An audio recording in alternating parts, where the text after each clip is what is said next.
He's not an architect, he's not a landscape architect, he's not a planner. He's, to the best of my knowledge, no way formally trained in the environmental design fields. And the people who heard him at that national convention at AIA left there with tremendous praise for his presentation. And when we heard about this, we thought it would be wonderful if we could get him to come here. And when I first contacted Dr. Martel, I had to wait for a while after his laughter subsided from just telling him it was just a College of Architecture and Planning, and after the laughter subsided, he was able to hear the rest of my pitch. And I told him that after giving a presentation like that got architects and planners so turned on that we would really be delighted if he would come here and allow you all to hear some of the things that he spoke about in Cincinnati, and he graciously consented to doing that. You may notice the TV equipment here. We don't usually have this, but the Muncie Chamber of Commerce is having a meeting that's run concurrently with this presentation tonight. A number of people in the Muncie Chamber of Commerce asked if we could make this tape so that they could hear his presentation in the next few days. So we'd like to welcome the Muncie Chamber of Commerce also this evening.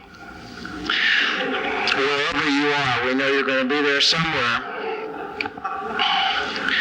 Dr. Leon Martel is Executive Vice President of the Hudson Institute. He was educated from Dartmouth College, and he received a BA, and he got his PhD from Columbia, and also received a certificate from the Russian Institute at Columbia University.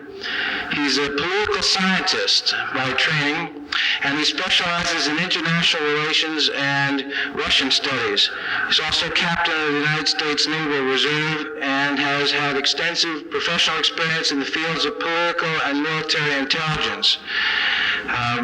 Before he worked at Hudson Institute, Dr. Martel taught at Hofstra University a number of fields, including international relations, Soviet politics, American foreign defense policy, and before that, was in charge of the Russian and East European desk at the Navy's European Intelligence Center, and later served as a tour as an intelligence research analyst in the National Security Agency. In 1973, he was temporarily recalled to active duty to serve as operations coordinator for the intelligence debriefing of the Navy prisoners of war that returned from North Vietnam. In connection with some of his military assignments, Dr. Martel lived for several years in North Africa and traveled extensively in Europe and the Mediterranean area and presented briefings to U.S. and NATO flag officers and to visiting U.S. government officials. He has written a book called Limited Islams and the Coming of the Cold War, a study in implementation of foreign policy, and is co-author with Louis Kahn and William Brown of the next 200 years. He has lectured extensively to business groups and written quite a number of articles for intelligence periodicals and journals. And I am very flattered and honored to have him join us this evening for our presentation. Dr. Leon Martel. Good evening, ladies and gentlemen. Thank you very much, Professor Roseman, for your very generous and lengthy introduction. I thought I was giving the speech. Well, in the few minutes you've left me, I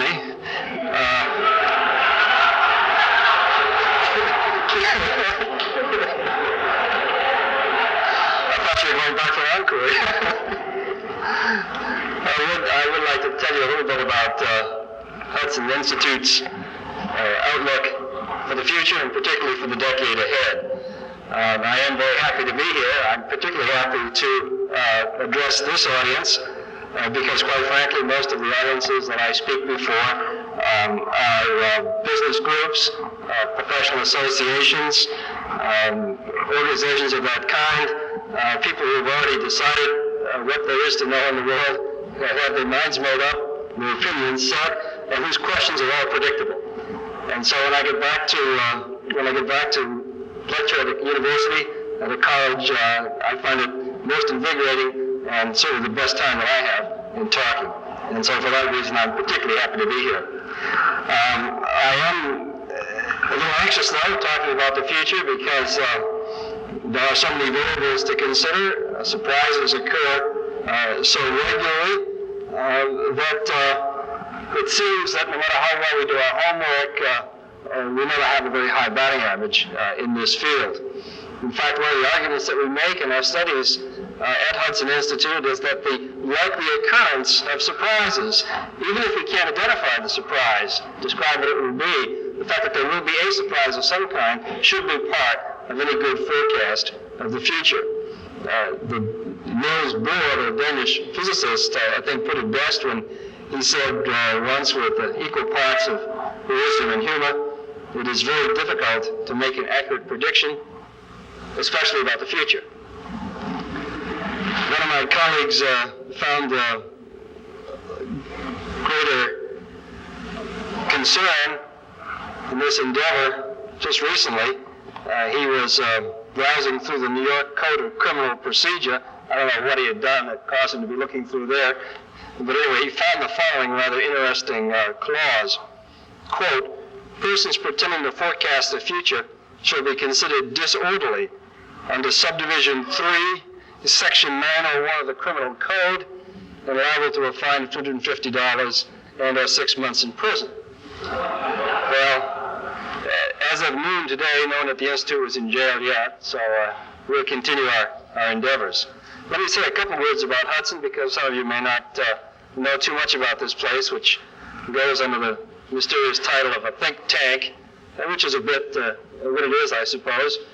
We are a public policy research organization. Our offices are on a lovely estate, about 22 acres. We call it a campus, as a matter of fact, located on the banks of the Hudson River, about 35 miles north of Manhattan.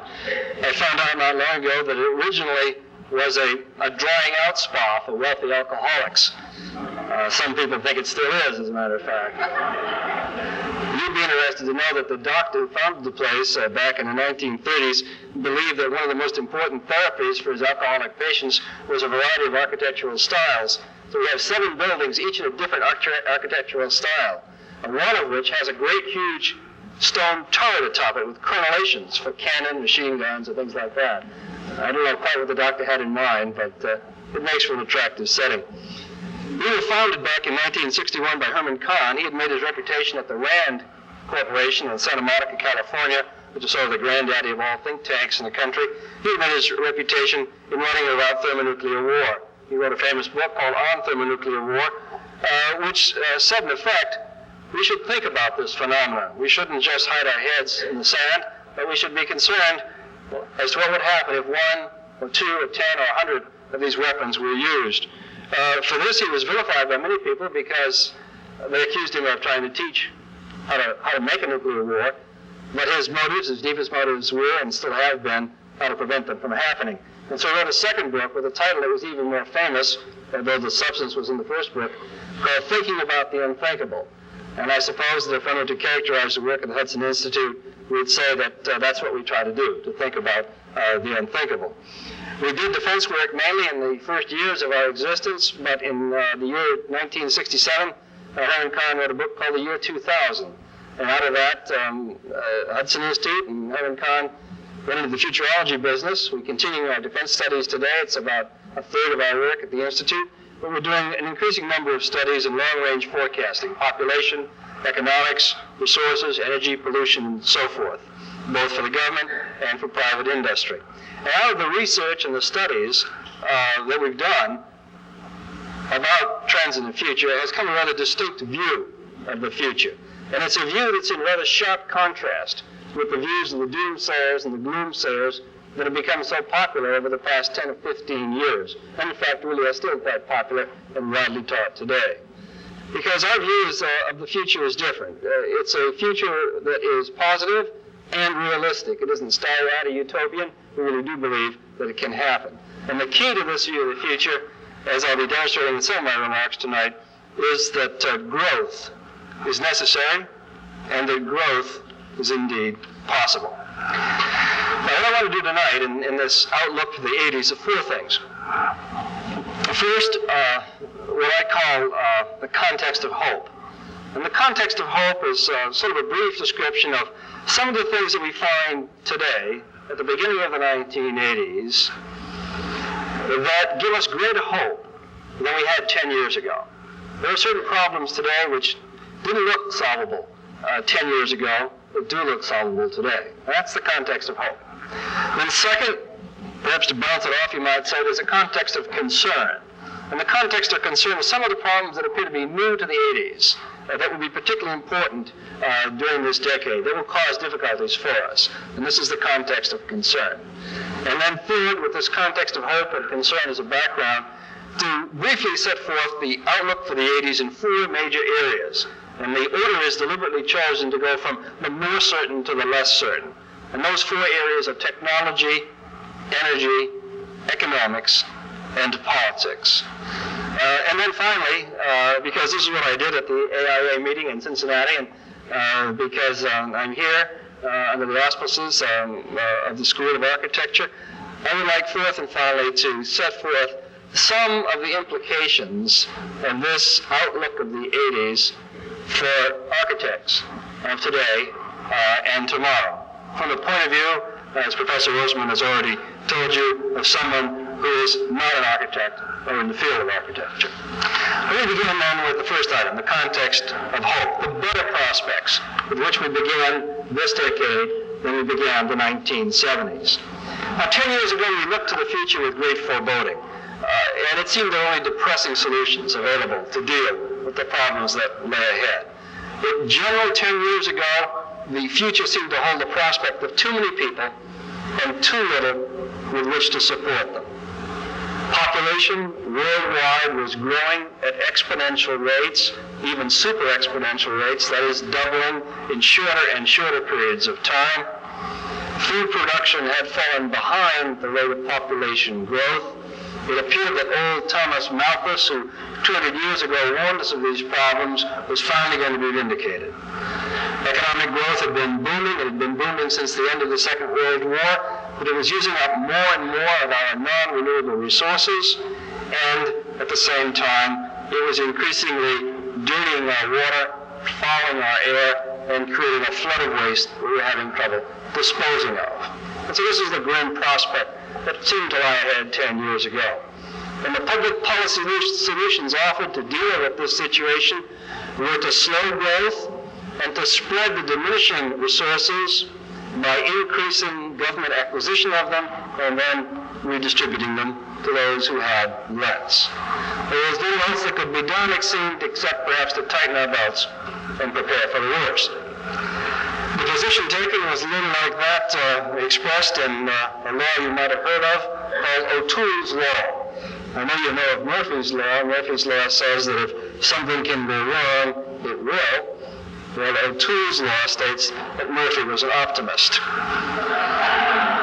And that's the way things looked 10 years ago. Today, we see that these fears were misplaced. And we're beginning to understand, I think, that the solutions that were offered are wrong as well. And the problem was that we had failed to take a long-term view. We had made the all-too-common mistake of looking at the current trend and saying, well, this is what the future will be like, only worse. We'd taken that current trend, present conditions, and just extrapolated them out into the future. And that did indeed give us gloomy prospects.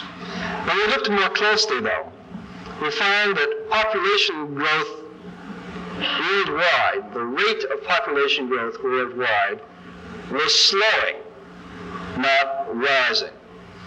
And this was happening basically for socioeconomic reasons. But we found out that, without exception, with prosperity, with affluence, comes the decision to have fewer children.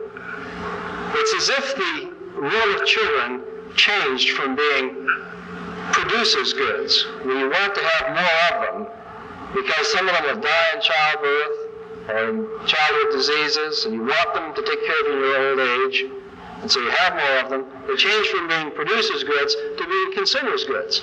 They took more of your time, your resources, your wealth, and you wanted more of that for yourself and more for them too. And so as they survived, and as you became more prosperous, you decided to have fewer of them. And this is true in every country that has developed. In many cases, deliberate public policy has also helped.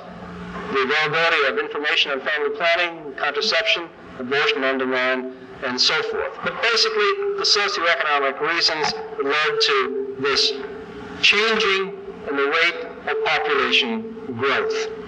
At the time we wrote our book, The Next 200 Years, we tried to identify what we thought was the inflection point in this curve of population growth rate. The inflection point is that very interesting moment on a curve when the rate of growth reaches its highest point and at the same time begins to slow down.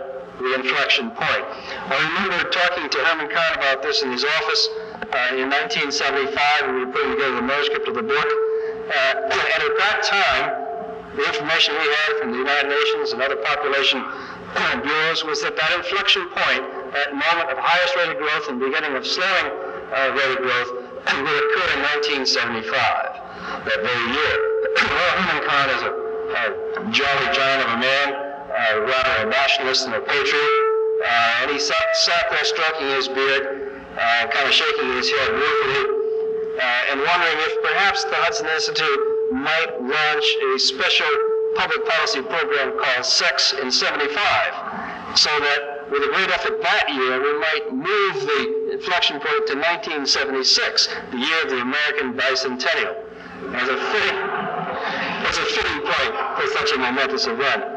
Well, as we got more data in the years at the end of the 70s, and this, of course, is a subject that is very susceptible to the kind of data you get, particularly from big countries like China and India, we discovered that that inflection point occurred much earlier.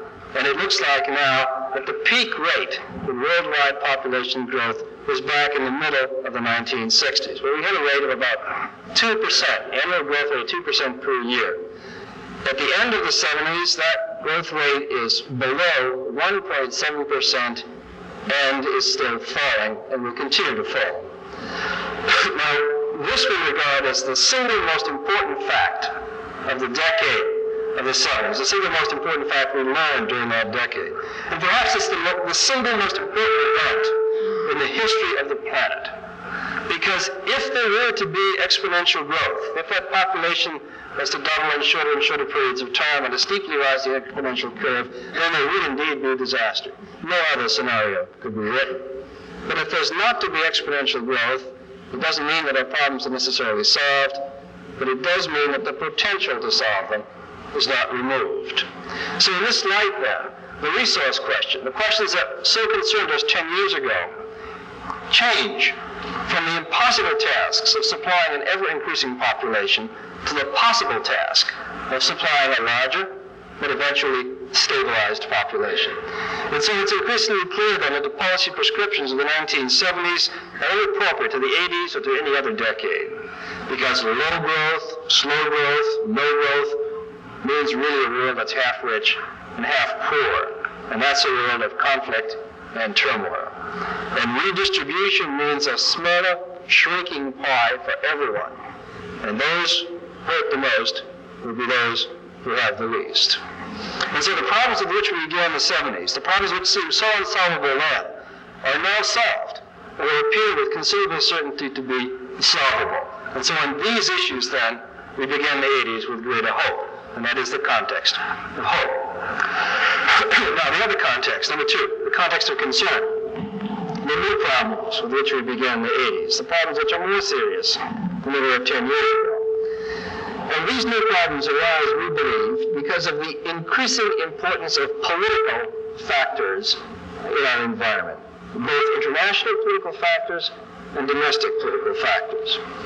We feel that we have spent a lot of time, and I mean we, our institute and other institutes as well, constructing elaborate econometric models and forecasts only to have them upset. And upset not by economic factors, but by political factors. We feel that inadequate attention has been given to political factors at the very moment that their influence has been increasing. Look back at the two great oil price increases of the past decade. The 1973-74 quadrupling of oil prices and the more recent increase in 79-80. The first was triggered by the Arab-Israeli War, the second by the Iranian Revolution, both political events, not economic. And now we wait, and certainly wait rather uneasily, I'll talk more about this in a few minutes, wait to see if a third increases in the offing, again triggered by a political event, the war between Iran and Iraq. Current efforts to deal with inflation in this country have been and will greatly be affected by political forces. This is, after all, an election year. With the presidential election underway, the president is taking care to see to it that policies are being made that provide something for everybody, even though those policies in purely economic terms might not be the best to solve the particular problems that we face today. Or consider the invasion of Afghanistan, spurring an increase in defense spending and also causing an embargo on sales of grain to the Soviet Union. Important economic consequences of basically political factors. And so the shocks and the uncertainties in a decade ahead, as well as the ups and downs that we're bound to face, we think will be rooted in political factors. Two of these seem particularly important. The first relates to what we call the final ending of the post-World War II political order. That war left us with a legacy of winners, losers, neutrals, colonials, masters, iron curtains, bamboo curtains. We call it the first world, the second world, and the third world. But that order now has eroded, that World War II, post-World War II order, and a new order is emerging, an order with a new triad. And that triad goes something as follows. A first world of advanced industrial nations, both the capitalist nations and the command economy or Marxist-Leninist socialist nations, about 1 billion people in that first world. A new second world, the second world of middle-income nations, or sometimes as they're called, the new industrial countries, the MICs, about 2 billion of them, 2 billion people in that second world. And a third world of the poor, which we can subdivide further into two subgroups, the coping poor, those that are getting by, whose terms of trade are staying even, and the very poor, the coping, the non-coping, the most seriously affected, who find their situation worse each year. And that third world has about 1 billion plus. This is the new grouping of the world that we see today. That has replaced that eroded post-World War II order. It's the second world of the 2 billion that is growing fastest. And it's that world that is in ferment, because wealth has increased the expectations of the people of those countries, and in particular, it has spurred a search for identity. And so we see Palestinians and Persians and Afghan rebels and Rhodesians and Latin Americans all seeking to know who they are, to proclaim it, and to live it. And the efforts to do so are going to be the catalyst for conflict and for change, unsettling change, in the 1980s. The second important political factor relates to change, political change occurring within nations. And here we see that affluence and prosperity have whetted appetites, have whetted appetites for more for those who already have, and for a share for those who have not. Modern technology in communications and in travel has increased an awareness of what others have. And it's provided new ways of concentrating that awareness, of communicating it. And so we find that in different ways, in different political systems, by ballot in some, by strikes in some, by riot in others, regardless of political system, whether it be Miami or Poland or Sweden or Australia, we see groups gathering to press their demands. But the result in both democracies and dictatorships has been the increasing strength of special interests at the expense of the general interest. And this is probably one of the great facts that we've come to understand in the 20th century, that the old utilitarian mode of what's good for each individual is good for all. That idea may indeed have to be amended.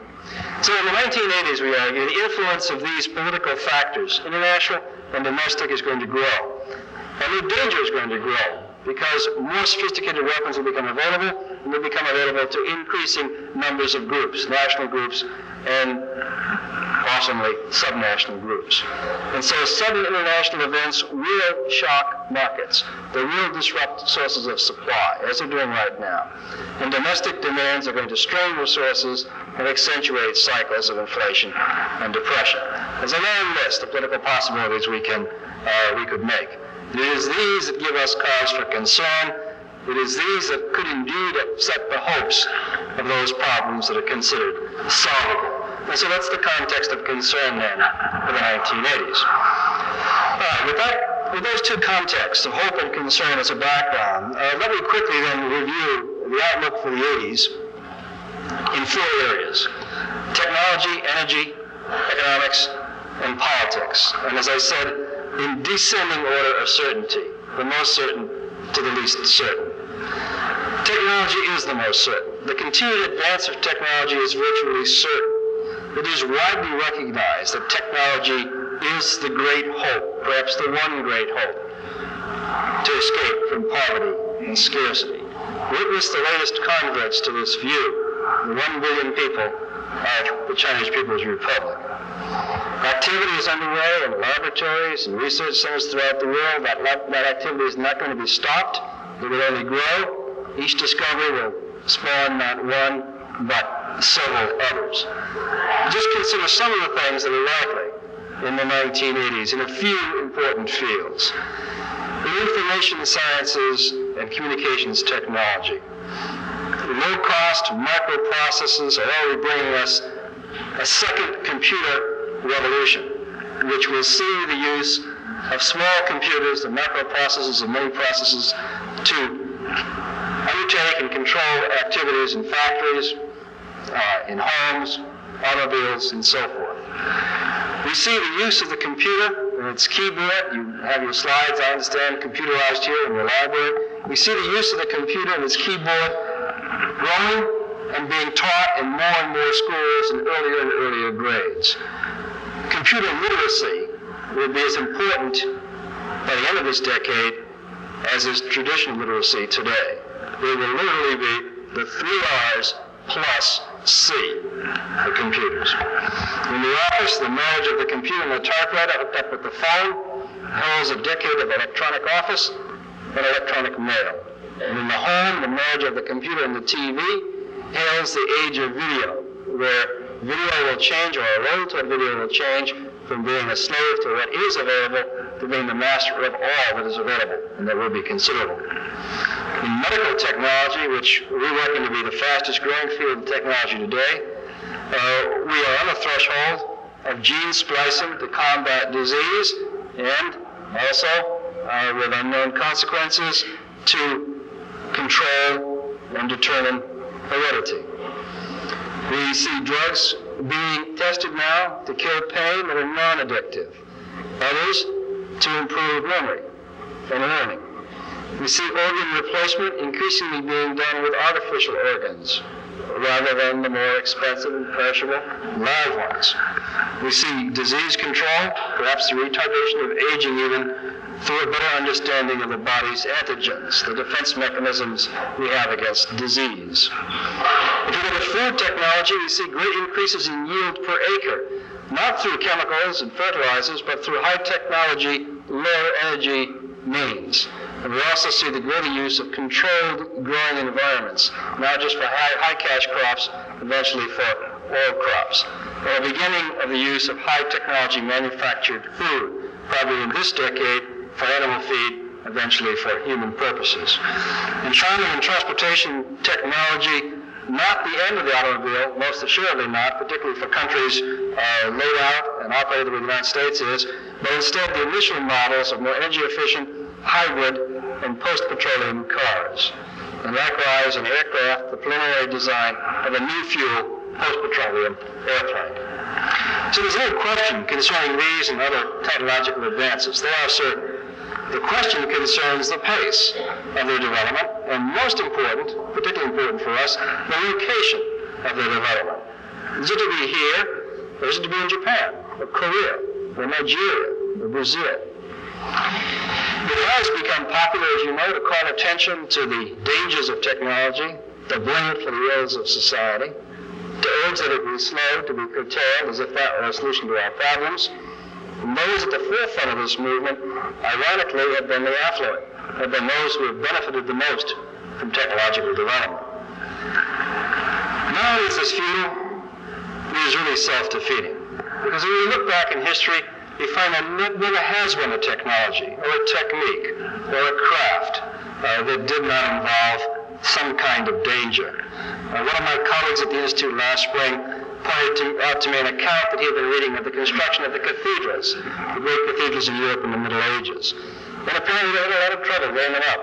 For at least half a century, they did not understand how to build them so that they would stay up.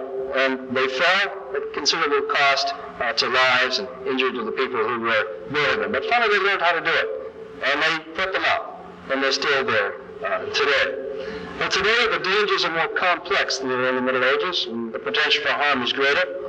But the response should be to move ahead, with precautions, of course, but without illusions. What we need in the 1980s is more technology, and not less, because the cost of its delay will always be greater than the cost of the disruptions that it brings.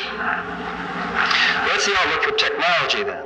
Highly certain, except for location and pace. What about energy? Well, energy would seem to perhaps be very uncertain. We don't think so. It is a little less certain than technology, but only in the short run, not in the long run. In the long run, the prospects for energy are so good, that we expect that future historians will look back with barely concealed amusement at our concern in this decade, in the 1980s and the 1970s before, at our concern with energy. They'll wonder what the shouting was all about. Because by the middle of the next century, by the middle of the 21st century, we expect that eternal sources of energy will be coming online. And these will be some combination of solar, geothermal, and man-made fusion. Now, we're not sure which will come first, which will be most important. If this will depend upon research and development, it will depend upon capital cost of installation, and so forth. But once these sources come online, once they're available, the problem is solved, and it is solved for all time. Regarding energy, we are literally home free. But in the short run, the transition between the dependence on fuels today and those eternal sources, where there is less certainty. But our argument, and it's an argument well supported by our studies, our argument is that the uncertainty is not because of supply, but instead because of a number of economic and political reasons. The supply is there. The transition sources between today and the era of eternal fuels are the major ones we have today.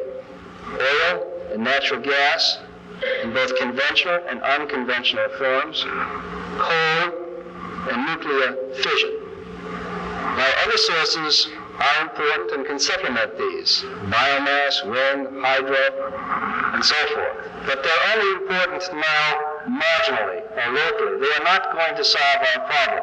We are not going to have a solar society in any considerable degree by the end of this decade or even shortly thereafter.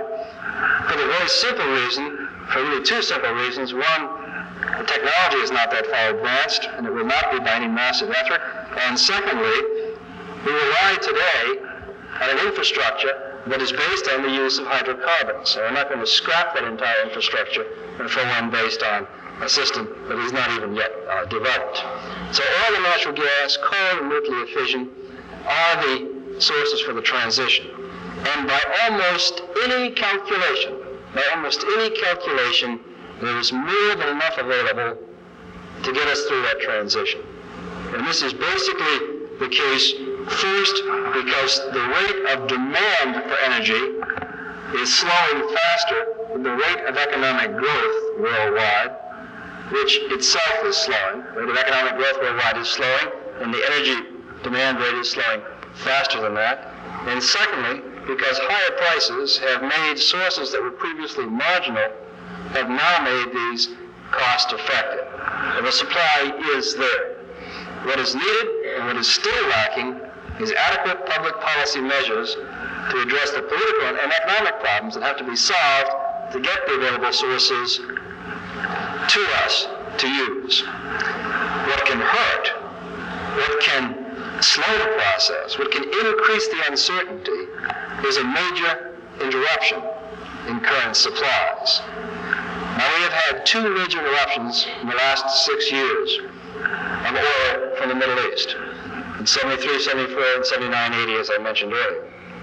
And we're now witnessing a 3rd interruption, the stopping of 3.5 million barrels per day from the OPEC nations in the Middle East. We don't see panic buying yet, no gas lines yet, because the demand is lower. It's lower for a number of reasons, including the fact that we have become more efficient in our use. We are conserving energy better. And also because during the last buying spree, triggered by the Iranian Revolution, stockpiles were built up. They literally filled to that, so there's no room to put any more product. However, if you read the papers carefully, today's Wall Street Journal, for example, you find that the spot price is the price bid on the market for about 5% of the supply of oil from the oil-producing countries. That spot price, which had fallen below the contract price, is now up above the contract price. And the discounts and the price cutting, under-the-table price cutting that was taking place over the last several months before the war began in the Middle East, the recent war, that has now ended. And so you begin to see the signs of the increase that is coming. If the war continues between Iran and Iraq without a truce and without a repair of the oil facilities that have been damaged, then that surplus that exists today will be used up, and demand will begin to press on available supply. Prices will rise, and as soon as that happens, panic buying will occur. And once the panic buying occurs, and the government, of course, attempts to protect sources sufficient to get us through a winter whose temperatures we don't know in advance, then the gas lines will fall. Now, this is a virtually certain scenario if the war is not ended soon and repair doesn't take place in the facilities that have been damaged. Now, Saudi Arabia, the Gulf states, the non-OPEC nations can make up some of the difference, and they've announced that they intend to do that. But how much of the difference will they make up? And for how long will they do this? And these will be critical questions which will determine the pace of the next energy crisis, if indeed that energy crisis comes on. Well, this problem of interruptions, the problem I alluded to in the beginning when I said we know there are going to be surprises even though we can't predict which one. This problem of interruptions of oil and of other sources too, another 3 Mile Island accident, for example, this should finally, it's surprising how long it takes us to learn this, but it should finally alert us all the more to solve, for the need to solve the economic and the political problems so we can indeed bring more of those available sources I alluded to online, and in so doing, provide us with a hedge, an insurance against future interruptions. The Middle East in the next decade is not suddenly going to become peaceful. The last decade should have taught us that. And so we should prepare now for the interruptions to come, even though we can't identify them in the next 10 years. All right, economics. The outlook for the 80s is less certain here than technology, and less certain than energy, but there are still perhaps a few certainties we can identify. It's popular today to look at the nation's economy, even the world's, in the perspective of long-term cycle theories. You've perhaps heard of Kondratiev waves and Forrester cycles and so forth. And what these do is to point to the 1980s, rather ominously, as a period of downturn, as a period of depression. Someone noted recently that the presidencies of Lincoln and Wilson and Kennedy, they're roughly at 50-year intervals, represented innovative administrations, which were then followed by conservative administrations, those of Grant, Harding, and Nixon. Well, if you carry the analogy further, you get this interesting result. If Nixon is analogous to Harding, then Ford was the new Coolidge, and Jimmy Carter was the new Hoover. And that does indeed give you pause, especially when you remember they were both engineers. Well, these historical analogies are tempting, but we think they're misleading too, because history rarely follows such even cycles. And yet none would deny that our economy has problems today, very serious problems, but also very different than 50 years ago. During the presidency of Hoover 50 years ago, we had few assets. We had no unemployment insurance, no Social Security, no Medicare. We had high unemployment. In fact, we could perhaps call unemployment the disease of the 1930s. Today, there is relatively low unemployment. And there are many assets. Fortune published an interesting figure a few months ago that showed that the average American family has $83,500 in assets. That's quite a bit in homes and cars, campus, savings accounts, and so forth. We have unemployment insurance and Social Security and Medicare. We have a host of cushions to fall back on that didn't exist 50 years ago. But we have chronic, spiraling inflation. And just as we called unemployment the disease of the 30s, perhaps inflation will be the disease of the 80s. Inflation has many causes. They contribute in many different ways. In fact, one of the problems is that economists are in total disagreement, or perhaps can't reach agreement is a better way of saying it, on the sources and reasons of inflation. I think it was George Bernard Shaw that first said, if you lay all the economists in the world end to end, you find they can't reach a conclusion. And I think better yet was Harry Truman's comment. Harry Truman had heard from a number of his economic advisors. He finally threw up his hands and said, what I want is a one-armed economist. And so all my economists come in and tell me, on the one hand, Mr. President, but on the other hand. So there was Harry, who wanted a one-armed economist who had only one point of view for him. That is an important problem, the lack of agreement on causes. But fundamentally, I think we can call inflation a creature of affluence and prosperity, because we know that with prosperity there are more goods available, and this creates the expectation of more in more people. It creates the desire to enjoy them, to work less hard. We know this makes the cure very difficult, because usually cures mean lowered expectations.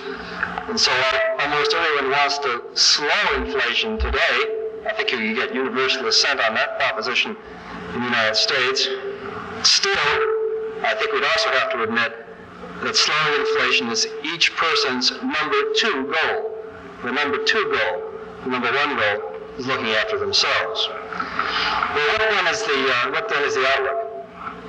Well, the first thing we should notice is that there are many hopeful signs, many things that are going to happen in the decade coming, no matter how badly we do our public policy. We're going to luck out for a number of reasons. But not enough to solve the problem, but enough to help. Demographic trends are increasing the size of the 30s and 40s age group, the group that is most competitive, the group that is most productive, the group that spends on big-ticket items like houses and cars and so forth. At the same time, it is decreasing the numbers of teens and people in their 20s, groups that are less skilled, more volatile, less high earners. Women have been entering the labor market in increasing numbers, but frequently without skills because they've been involved in child rearing. As they acquire those skills, they will become more productive and also will earn better incomes. The United States still leads in really high technological industries and can maintain that position if it makes the effort. It will probably without making the effort in many of these industries. New industries will grow from energy and environmental needs. We have the strong asset base that I mentioned in homes and equity and the personal assets of education and training. And we're beginning to understand, having lived with it now, we will understand inflation better. We have all those things working for us. And yet there's much to be done in monetary policy to control the supply of money and to include in that definition of money, as we haven't, consumer credit, personal credit, which is continuing to boom. In fiscal policy, to restrain government spending in all the ways that have been discussed and are reaching great agreement today in Washington, and perhaps especially in what we could call industrial policy, that is to improve the quality and the quantity of the goods and the services that we produce. But still, it's going to be a very difficult task, and hence the uncertainty. We don't fully understand the interrelationships of these policies and the effects that they have on each other. There's a great deal that simply can't be controlled. And always there is a tendency to alleviate the immediate pain and to discount the more serious long-term damage that can occur. So we find today that we're still more frightened by recession than inflation, when it should be just the other way around. We do need to steer a course between the two, but we need to overshoot in the direction of recession and not inflation. Imagine that we're sort of like a man walking on the edge of a cliff that has a 1,000-foot drop, and on the other side a forest fire. In this circumstance, it's better to be burned by the fire of recession than fall over the cliff of inflation and lose everything.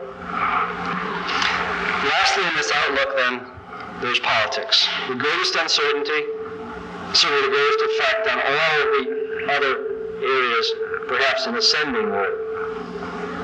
The four certainties. Well, the grim certainties are that the last time we counted, there were 37 major and minor armed conflicts in the world today, of which Iraq and Iran is simply the most recent.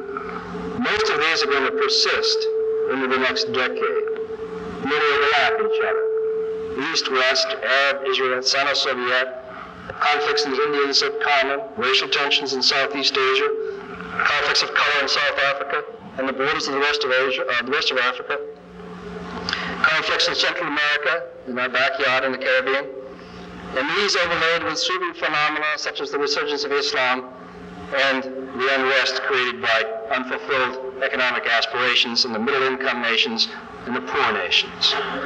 The shock of these to us, to the decade to come, is going to vary, all the way from very great to practically unnoticed. But the greatest shock, I think we'd all agree, in the 80s, would be a conflict between the Soviet Union and the United States, the two superpowers, for this raises the specter of an exchange of nuclear weapons. And as we study the possibilities for such conflict, we do find several scenarios. They're low probability, but they have some probability to them, and so we must attend to them and attend to preventing them. The first one, a favorite in our discussions at Hudson, we like to call the appeasement exclusion sequence. And this is, through 6 or 7 crises, the United States appeases, accommodates, excuses, ignores, temporizes, then suddenly, on the 8th conflict, stands rigid and furious. And that may be the wrong one to stand rigid and furious on, producing the wrong war at the wrong time. And there is indeed some danger of this today. Then the second scenario is war by miscalculation, for gain.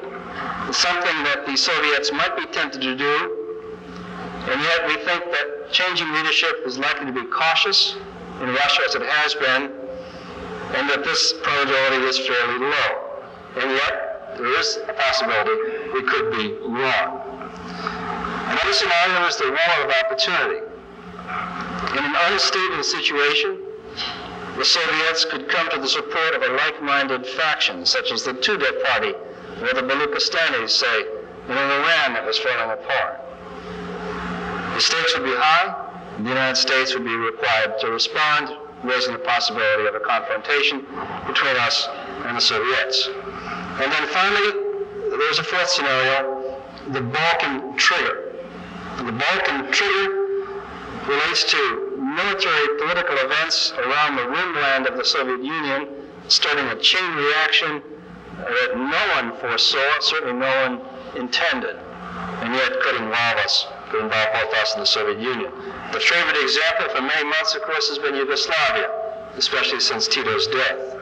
But now we have a new conflict around the periphery of the Soviet Union that could form that Balkan trigger, and that is the Iraqi-Iranian war. What is the outlook then in this Islamic conflict? Iraq is clearly the aggressor. but it's an aggressor against a Persian regime that has few friends and certainly a growing number of enemies, the regime of the Ayatollah. The outcome does indeed hinge on the results of the military engagements, but as we know from press reports, those results are not yet conclusive. Iraq did not score the quick victory they expected, and in fact, most military commentators really anticipated.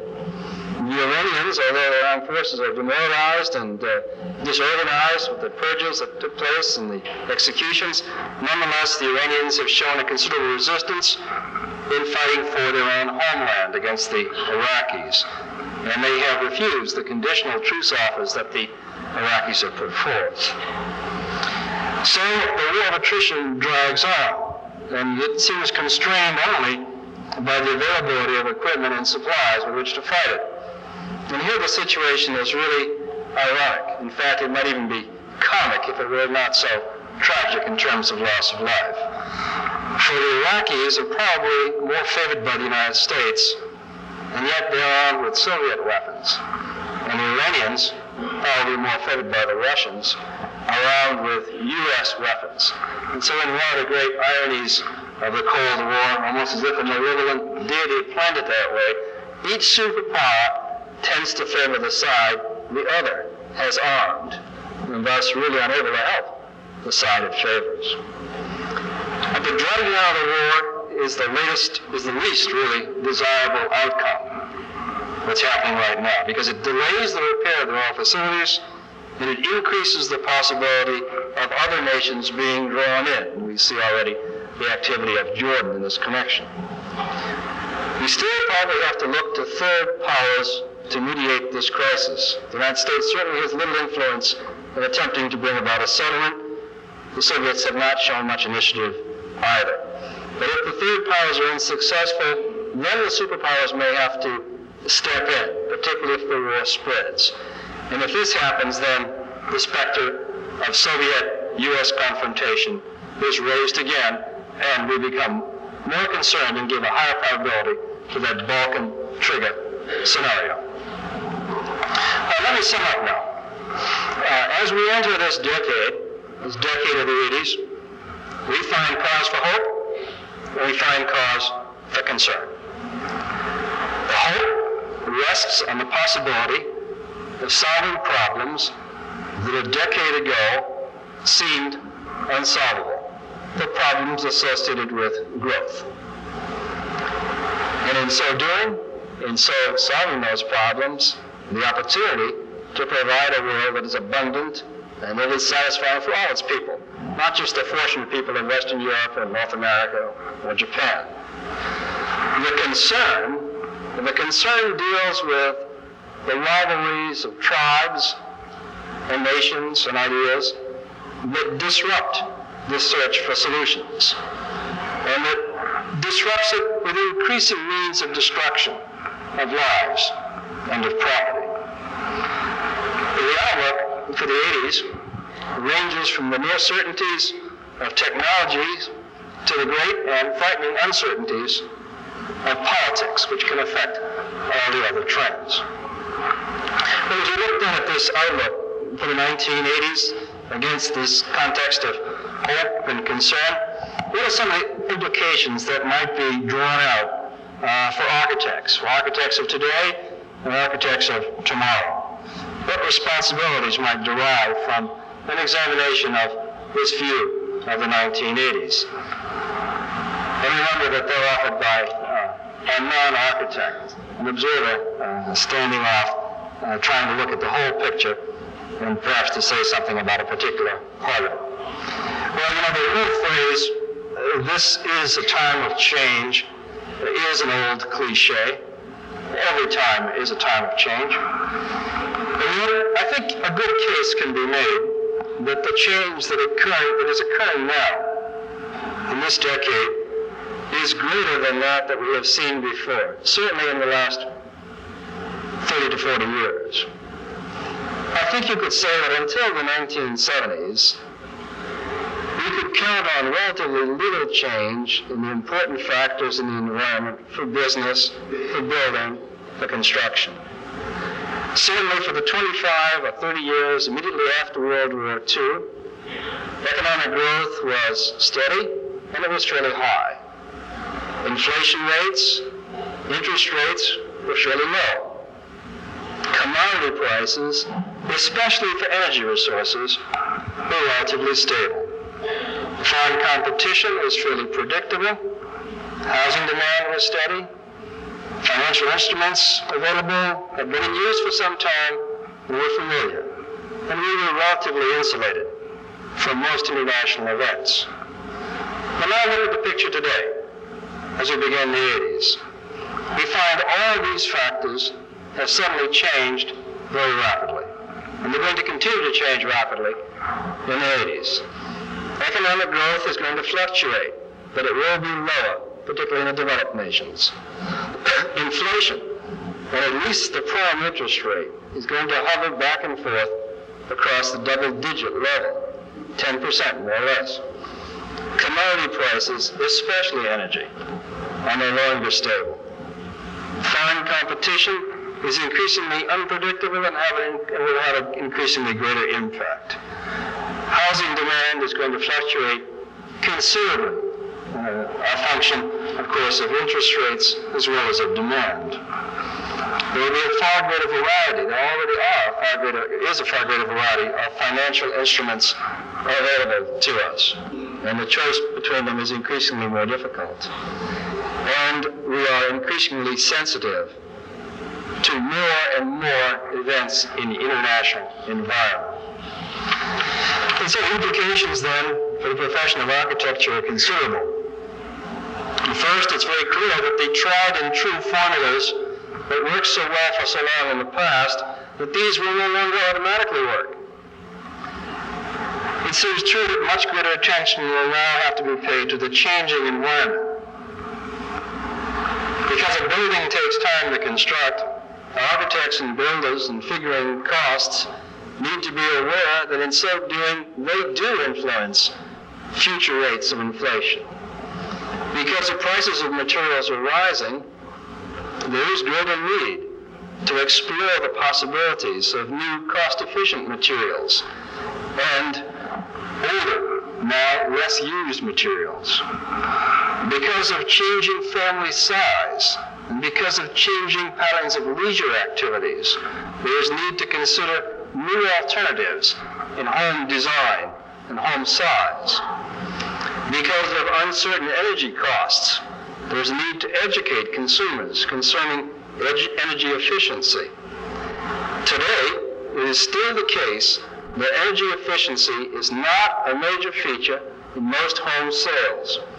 And that is for the simple reason that the people who need energy saving can't afford to buy new housing, while the people who can't afford to buy it don't have energy saving as a major consideration. And yet it must be a major consideration for all of us. It has been estimated that 38% of all the energy we use in this country goes into the buildings that we inhabit and work in. And so your responsibility then is to design and to educate, not just for the client, but for the public good. Because in designing for the public good, you will be serving the client's good as well. There are also implications that are less tangible, but I think just as real and just as important. Because architecture is truly unique among the arts, and that it is an active art. We look at paintings passively. We listen to music, most of it, passively. We have occasion, while waiting for planes and visitors and so forth, to think about the environments in which I was waiting. And I'll tell you that some of them have been perfectly dreadful. They have isolated me when I didn't want to be isolated. They have trapped me when I didn't want to be trapped. And yet others have been marvelous. They have welcomed me. They've invited me to share. They have moved me gracefully when I wanted to be moved, to where I wanted to be moved. And they have given me privacy when I sought it. Architecture alone among the arts can contribute to both a sense of self and a sense of community. And in our complex, highly technological, rapidly changing future, These will be our greatest needs, a sense of self and a sense of community. Finally, architects design and build for the future. More than any other profession, you serve the future, which means also that you create the past. And so you have a further unique responsibility. For it is the evidence of the past that gives the present meaning. And it is the evidence of the past that indicates that the future is possible, that it will happen, that we can face it with hope and not despair. And there's abundant reason, I think, for believing in a future of hope. Because we can conceive and we can finally experience many kinds of limits. We know of limits of fossil fuels. We know of limits of certain raw materials. We know of boundaries of land, of time, of human life itself. And yet there is one activity that is a renewable resource forever. Where there are no known boundaries, no limits to growth. And that activity is human knowledge. There, the limits to growth will never be reached. The American essayist, Henry David Thoreau, who was hardly a technological optimist, nevertheless, in the journal that he kept of his life and his wanderings about that beautiful lake in eastern Massachusetts called Woollen, put it this way: man's capacities have never been measured, nor are we to judge of what he can do by any precedents. So little has been tried. And so let me conclude now on this note of hope and optimism, for it is the note that our studies at Hudson leave us with, and it is the note that I want to leave with you. Let me conclude with a metaphor, one that you may have heard. It has been popular with the doomsayers and gloomsayers who have wrote our books and journals the last 10 or 15 years. This metaphor depicts the 5 billion year physical history of the earth as a 24-hour day. And on this basis, it points out that human existence has taken just the last 5 minutes. In recorded history, just the last few seconds of that 24-hour day. The implication of the metaphor is that midnight is near, that the day is almost over, and the earth, too. Now, I prefer to look at the metaphor differently. There is a general guess among geologists and physicists that the earth may last approximately 10 billion years more. If so, then, a third of the Earth's history has passed. On the basis of that 24-hour day, this means that it is now 8 a.m., the sun has just risen, the day has just begun, and it's time to go to work. Thank you very much.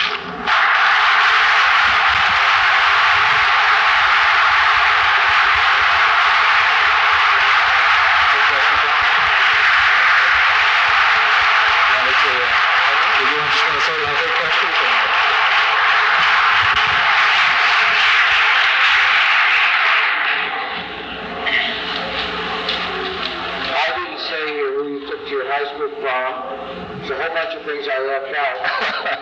Let that go. Not like that, but then answer just a few questions if there are any. If there are not, there will be or outside. Any questions? There's one right there. Go ahead.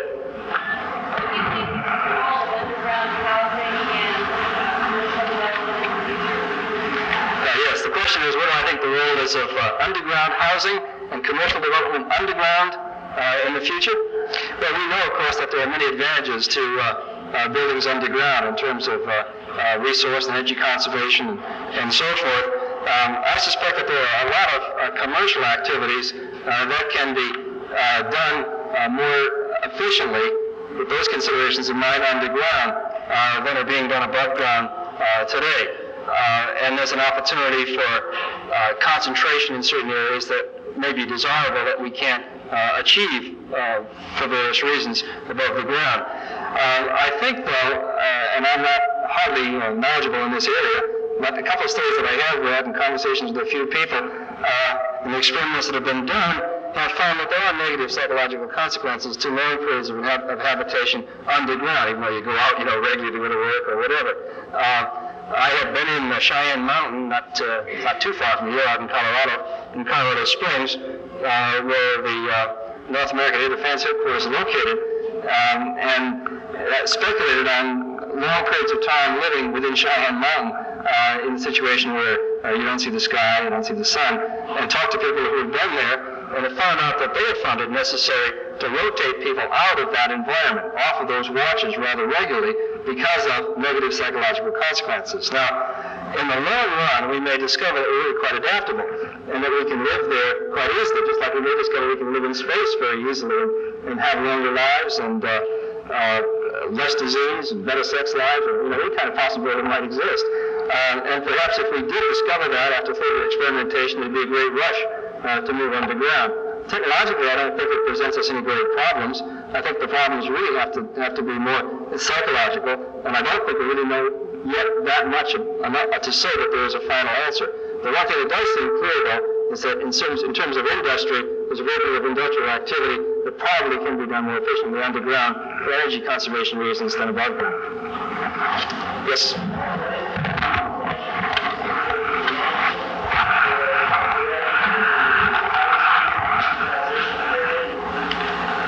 Say it again, the beginning of the sentence? What is your expectation concerning the length of the energy transition period? What is the length of time of the energy transition period? Right. As I suggested in my remarks, the long-term energy sources should begin to come online, that is to be commercially feasible, in the middle of the 21st century.